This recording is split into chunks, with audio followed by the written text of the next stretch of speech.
আসসালামু আলাইকুম। আশা করি সবাই ভালো আছেন। এই ভিডিওতে আমি আলোচনা করব special use of phrases or words. আর এই টপিকটা খুবই সহজ টপিক। কয়েকটা গুরুত্বপূর্ণ ওয়ার্ডের অর্থ জানলে এবং কয়েকটা গুরুত্বপূর্ণ নিয়ম পারলেই আমরা এই টপিকটা সহজেই অ্যান্সার করতে পারবো। আমরা প্রথমে কিছু গুরুত্বপূর্ণ নিয়ম শিখবো, তারপর কোশ্চেন ব্যাংক সলভ করব। প্রথম আমরা 1 নম্বর রুলটা দেখি। অসবর্ন অসবর্ন হচ্ছে জন্মগ্রহণ করার ক্ষেত্রে ব্যবহৃত হয়। আর অসবর্নের শর্টকাট হচ্ছে আমরা করতে পারি অসবর্নের পরে কোনো জায়গার নাম, স্থানের নাম বা নির্দিষ্ট সাল বা নির্দিষ্ট সময় উল্লেখ থাকে। আমরা একটা এক্সাম্পলের মাধ্যমে বিষয়টা দেখতে পারি। এক্সাম্পল হচ্ছে Humayun Ahmed was a teacher, author, dramatist and film maker.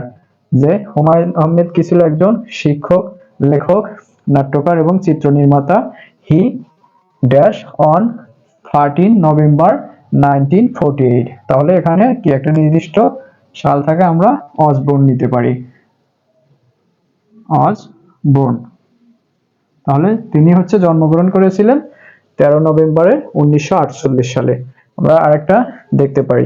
Sir Walter Scott was both a poet and a novelist. Sir Walter ছিলেন কি? একজন কবি এবং লেখক। তাহলে হি ড্যাশ ইন 1771। তাহলে একটা নির্দিষ্ট সাল থেকে আমরা অসবর্ন নিতে পারি। অসবর্ন,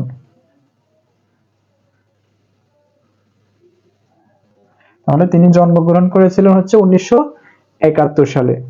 একটা এক্সাম্পল দেখি আমরা। I love this city.